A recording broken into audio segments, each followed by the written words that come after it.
2020 के बाद यह लगातार 5वां साल है जब चीन भारतीयों को कैलाश मानसरोवर जाने से रोक रहा है।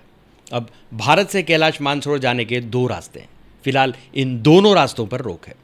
15 जुलाई 2024 को मोदी सरकार 3.0 ने एक आरटीआई के जवाब में कहा कि पवित्र धार्मिक स्थल पर जाने से रोककर चीन 2 अहम समझौतों को तोड़ रहा है। इसके अलावा चीन इसी इलाके में एक मिसाइल साइट भी बना रहा है। 8 सवालों के जरिए जानते हैं कि कैलाश मानसरोवर कहाँ है, चीन किन 2 समझौतों को तोड़ रहा है और क्या जवाहरलाल नेहरू ने कैलाश मानसरोवर की जमीन चीन को सौंपी थी। तो सवाल पहला, कैलाश मानसरोवर असल में है कहाँ पर? कैलाश मानसरोवर का ज़्यादातर एरिया तिब्बत में है, वही तिब्बत जिस पर चीन अपना अधिकार बताता है। कैलाश पर्वत श्रेणी कश्मीर से भूटान तक फैली हुई है। इस इलाके में लाचू और झोंगचू नाम की 2 जगहों के बीच एक पहाड़ है। यहीं पर इस पहाड़ के 2 जुड़े हुए शिखर हैं। इसमें उत्तरी शिखर को कैलाश के नाम से जाना जाता है। इस शिखर का आकार एक विशाल शिवलिंग जैसा है। उत्तराखंड के लिपुलेख से यह जगह सिर्फ 65 किलोमीटर दूर है। फिलहाल कैलाश मानसरोवर का बड़ा इलाका चीन के कब्जे में, इसलिए यहाँ जाने के लिए चीन की अनुमति चाहिए होती है। दूसरा सवाल, कैलाश मानसरोवर का क्या महत्व है और इसको लेकर अभी विवाद क्यों शुरू हुआ?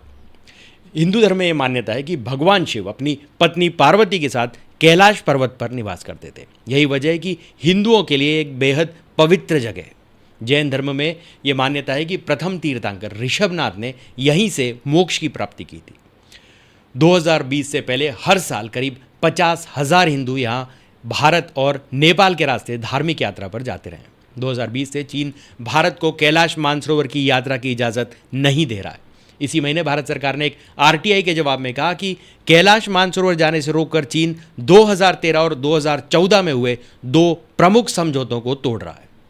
अब सवाल उठता है कि कैलाश मानसरोवर जाने के लिए भारत और चीन के बीच हुए किन 2 समझौते को चीन तोड़ रहा है? कैलाश मानसरोवर जाने के लिए भारत और चीन के बीच 2 प्रमुख समझौते हुए। पहला समझौता 20 मई 2013 को भारत और चीन के बीच लिपुलेख दर्रा मार्ग से होकर कैलाश मानसरोवर जाने के लिए यह समझौता किया गया। उस समय के विदेश मंत्री सलमान खुर्शीद और चीन के विदेश मंत्री वांग यी के बीच यह समझौता हुआ था। इससे यात्रा के लिए लिपुलेख दर्रा मार्ग खुल गया था। दूसरा समझौता 18 सितंबर 2014 को नाथुला के जरिए कैलाश मानसरोवर जाने वाले रास्ते को लेकर भारत और चीन के बीच हुआ था। विदेश मंत्री के तौर पर सुषमा स्वराज ने विदेश मंत्री वांग यी के साथ यह समझौता किया था। दोनों समझौते की भाषा लगभग एक समान है। ये समझौते दोनों देशों के विदेश मंत्री के पेपर पर हस्ताक्षर के दिन से लागू हैं। हर 5 साल के बाद ऑटोमेटिक तरीके से इसकी समय सीमा बढ़ाने की बात समझौते में लिखी गई है। ऐसा तब तक होगा जब तक कि कोई भी पक्ष समझौते को तोड़ने के अपने इरादे के बारे में समाप्ति की तारीख से 6 महीने पहले लिखित रूप से दूसरे देश को नोटिस न दे। इस समझौते में यह भी कहा गया है कि दोनों पक्ष ज़रूरत के हिसाब से आम सहमति से प्रोटोकॉल में बदलाव भी कर सकते हैं। भारत सरकार का कहना है कि चीन ने 6 महीने पहले बताए बिना ही भारतीय लोगों को कैलाश मानसरोवर जाने से रोक दिया है। यह एक तरफा फैसला है जो कि गलत है।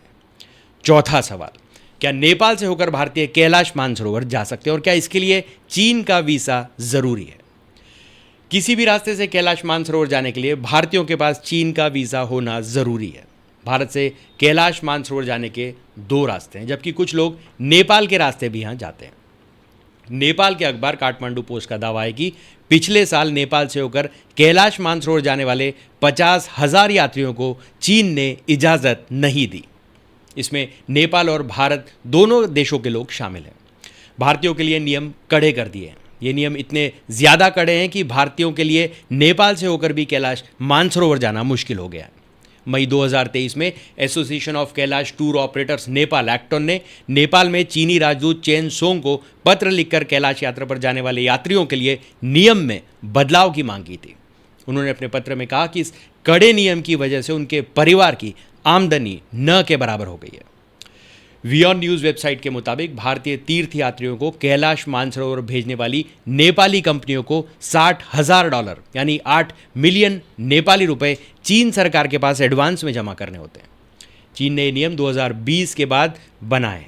चीन कब्जे वाले तिब्बत पर्यटन ब्यूरो ने भारतीयों के लिए कैलाश मानसरोवर यात्रा पैकेज की कीमत एक व्यक्ति के लिए $1800 अमेरिकन यानी 1.5 लाख रुपए से बढ़ाकर 3,000 अमेरिकन डॉलर यानी 2.5 लाख रुपए कर दिए। इतना ही नहीं, नेपाल में कैलाश मानसरोवर जाने के लिए आवेदन करने वाले लोगों को खुद मौजूद रहना जरूरी है, उनके बायोमेट्रिक लिए जाते हैं। इस तरह अब नियम इतने कड़े हो गए कि भारतीयों के लिए यहां जाना लगभग असंभव है। जनवरी 2024 में 38 भारतीय नेपाल के नेपालगंज से चार्टर्ड विमान के जरिए कैलाश मानसरोवर के दर्शन के लिए गए थे। न्यूज़ 18 के मुताबिक मोदी सरकार ने कहा है कि चीन अपने मन मुताबिक एक तरफा फैसला लेकर इन समझौतों को नहीं तोड़ सकता। अगर चीन को भारत के साथ किसी किए इस समझौते में कोई बदलाव करना है तो भारत सरकार के साथ सहमति से ही ऐसा कर सकता है। अब यह सवाल उठता है कि चीन भारतीयों को कैलाश मानसरोवर जाने से क्यों रोक रहा है। ORF के फेलो और विदेश मामलों के जानकार सुशांत सरीन कहते हैं कि पहली बात तो यह है कि चीन ऐसा फैसला लेने के लिए स्वतंत्र है। कैलाश मानसरोवर का हिस्सा उसके कब्जे में है, ऐसे में वह चाहे तो आपको वहां जाने देगा, नहीं चाहेगा तो नहीं जाने देगा, भले इससे किसी की धार्मिक भावनाएं आहत क्यों न होती हो। किसी धार्मिक स्थल पर जाने को लेकर कोई इंटरनेशनल कानून नहीं है, बल्कि उस देश का कानून लागू होता है। कल पाकिस्तान चाहे तो करतारपुर कॉरिडोर बंद कर सकता है। इसी तरह सऊदी अरब मक्का मदीना जाने वालों को लेकर कानून बनाता है। अब दूसरी बात यह है कि अगर चीन भारत के साथ किए 2 समझौतों को तोड़कर भारतीयों को कैलाश मानसरोवर जाने से रोक रहा है तो इसका क्या मतलब है। इसका मतलब है कि दोनों देशों के रिश्ते सही नहीं हैं। चीन यह बताने की कोशिश कर रहा है कि भारत अगर ताइवान साउथ चाइना सी में चीन के खिलाफ जाएगा तो उसे LAC पर इसी तरह की समस्याओं का सामना करना पड़ेगा। वहीं डिफेंस एक्सपर्ट JS सोडी का कहना है कि 2019 में आर्टिकल 370 खत्म होने के बाद चीन ने 2 आक्रामक फैसले लिए। पहला, गलवान घाटी में भारतीय सैनिकों से झड़प। दूसरा, कैलाश मानसरोवर जाने वाले भारतीय लोगों पर रोक। सोडी का कहना है कि LAC पर 50,000 जवानों की तैनाती की गई है। कई मौक़ों पर अलग अलग जगहों पर सैनिकों में भिड़ंत भी हुई है। 2025 तक पूरे जिंजियांग प्रांत में इंफ्रास्ट्रक्चर तैयार करने का लक्ष्य और अब कैलाश मानसरोवर जाने से भारतीयों को रोकना, ये सारी बातें इस ओर इशारा कर रही हैं कि भारत और चीन के संबंध काफ़ी बुरे दौर की तरफ बढ़ रहे हैं। तो अब सवाल यह है कि भारत सरकार ने कैलाश मानसरोवर यात्रा शुरू करने के लिए क्या प्रयास किए। 26 जून 2017 में आखिरी बार चीन ने यह बयान जारी किया था कि कैलाश मानसरोवर यात्रा को लेकर उसकी भारत सरकार के साथ बातचीत हो रही है। चीन ने अपने बयान में कहा कि लिपू लेक के रास्ते यात्री कैलाश पर्वत तक जा सकेंगे, लेकिन फिलहाल सिक्किम के नाथुला से होकर कैलाश मानसरोवर जाने वाले रास्ते पर रोक लगाई गई है। 1981 में लिपू लेक से होकर मानसरोवर जाने की यात्रा शुरू हुई थी। नाथुला से होकर कैलाश पर्वत जाने पर पाबंदी दोनों देशों की सेनाओं के बीच झड़प की वजह से हुई थी। 2020 के बाद से दोनों देशों के बीच यात्रा शुरू करने को लेकर कोई बातचीत नहीं हुई है। भारत सरकार ने उत्तराखंड के पिथौरागढ़ से 90 किलोमीटर दूर धारचूला में ओल्ड लिपापुल पास की चोटी पर एक ऐसी जगह को विकसित किया जहां से कैलाश पर्वत की चोटी नजर आती है। इस जगह से कैलाश पर्वत करीब 50 किलोमीटर दूर है। 5 जुलाई को पिथौरागढ़ की जलाधिकारी रानी जोशी ने बताया कि 15 सितंबर से लिपू लेक के पास ओल्ड लिपू पास चोटी से कैलाश पर्वत के दर्शन शुरू हो जाएंगे। सीधे कैलाश पर्वत की चोटी यहाँ से नजर आती है। इसके अलावा यात्री दूरबीन के जरिए यहाँ से कैलाश पर्वत और कैलाश मानसरोवर के खूबसूरत हिस्से को देख सकेंगे। पूजा पाठ की व्यवस्था भी यहाँ की जा रही है। ओल्ड लिपू पास जाने के लिए लिपू लेक तक गाड़ी से और फिर कैलाश पर्वत को देखने के लिए लगभग 800 मीटर पैदल चलना होगा। अब इन सब बातों में एक सवाल यह भी है कि क्या चीन कैलाश मानसरोवर के पास मिसाइल तैनात करने की कोशिश कर रहा है। अगस्त 2020 में द प्रिंट ने अपनी एक रिपोर्ट में दावा किया कि भारतीयों को कैलाश मानसरोवर जाने से रोककर चीन यहां मिसाइल साइट्स बना रहा है। एक सैटेलाइट इमेज से भारतीय सीमा लिपू लेक से 100 किलोमीटर की दूरी पर चीन एक मिसाइल साइट्स बनाता दिख रहा है। रिपोर्ट में ज़मीन से हवा में मार करने वाली मिसाइल्स यानी SAM surface to air missile की तैनाती के लिए ये साइट्स बनाए जाने का दावा किया जा रहा है। चीन यहाँ से 300 किलोमीटर की दूरी तक हवा में मार करने वाली HQ-9 मिसाइल तैनात कर सकता है। इसके अलावा यहाँ नई रोड और दूसरे इंफ्रास्ट्रक्चर बनाए जाने की भी बात सामने आई है। लिपू लेक का यह इलाका भारत और चीन तीनों देशों की सीमा के करीब है। रक्षा एक्सपर्ट्स JS सोडी कहते हैं कि ये खबर ऑफिशियली सामने नहीं आई है, लेकिन सैटेलाइट इमेज के जरिए ये बात ज़रूर सामने आई है।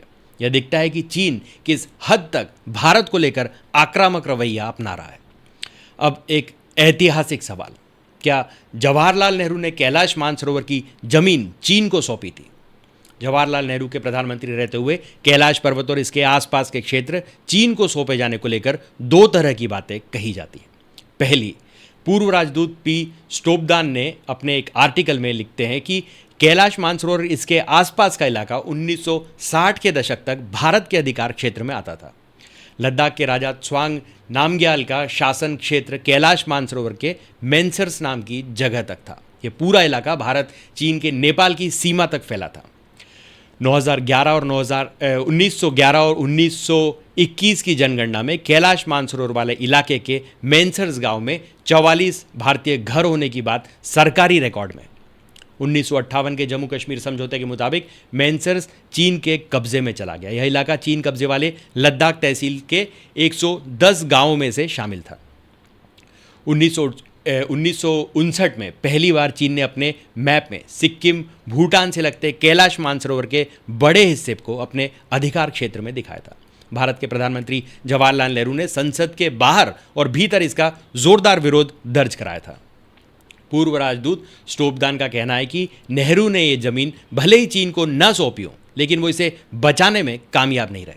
उन्होंने इसे बचाने के लिए डिप्लोमेट स्तर पर कोई भी ठोस कदम नहीं उठाए। 1961 की आधिकारिक रिपोर्ट में कैलाश के पास के क्षेत्रों पर भारत के ऐतिहासिक, प्रशासनिक और राजस्व अधिकारों का पूरा विवरण दिया गया है। चीन ने तब इसका विरोध नहीं किया था। 1947 में जम्मू कश्मीर रियासत से किए गए समझौते में मेंसर्स इलाके को चीन को दिए जाने का जिक्र नहीं है। मेंसर्स इलाके पर दावे को लेकर कोई कानूनी हल नहीं हुआ है। भारत का इस इलाके के साथ 300 सालों का इतिहास जुड़ा हुआ है। यही वजह है कि मेंसर्स के मामले पर भारत से बात करने से चीन बचता है। हिमालय में चीन तिब्बती विस्तारवाद को रोकने के लिए इस पूरे इलाके में भारत की मौजूदगी बेहद ज़रूरी है। दूसरी बात, नेहरू, मिथक और सत्य किताब के लेखक पीयूष बबेले के मुताबिक 1947 से पहले कैलाश मानसरोवर का इलाका भारत नहीं बल्कि तिब्बत का हिस्सा हुआ करता था। बबेले के मुताबिक नेपाल और भारत की तरह तिब्बत भी एक स्वतंत्र देश था। ब्रिटिश भारत और चीन के बीच तिब्बत एक बफर स्टेट के रूप में काम करता था। हालांकि चीन तिब्बत को अपने देश का हिस्सा मानता था। ब्रिटिश भारत ने भी तिब्बत को स्वतंत्र माना था। 1950 में चीन ने तिब्बत पर हमला किया और कैलाश मानसरोवर समेत ल्हासा के पूरे इलाके पर कब्जा कर लिया था। नेहरू के भारत ने चीनी कार्रवाई की कड़ी निंदा की थी। तिब्बत पर चीनी दावे को मान्यता देने से इनकार किया था। इतना ही नहीं, नेहरू ने चीन के विरोध में जाकर दलाई लामा को भारत में शरण दी थी। धर्मशाला में निर्वासित तिब्बती सरकार की स्थापना में मदद भी की थी। ऐसे में यह कहना कि नेहरू ने कैलाश मानसरोवर वाले इलाके को चीन को सौंपा, यह सही नहीं है। तो आज के लिए बस इतना ही। तब तक के लिए हंसते रहें, मुस्कुराते रहें, स्वस्थ रहें, व्यस्त रहें और मस्त रहें। और जी हाँ, चैनल को भी ज़रूर सब्सक्राइब करें। धन्यवाद।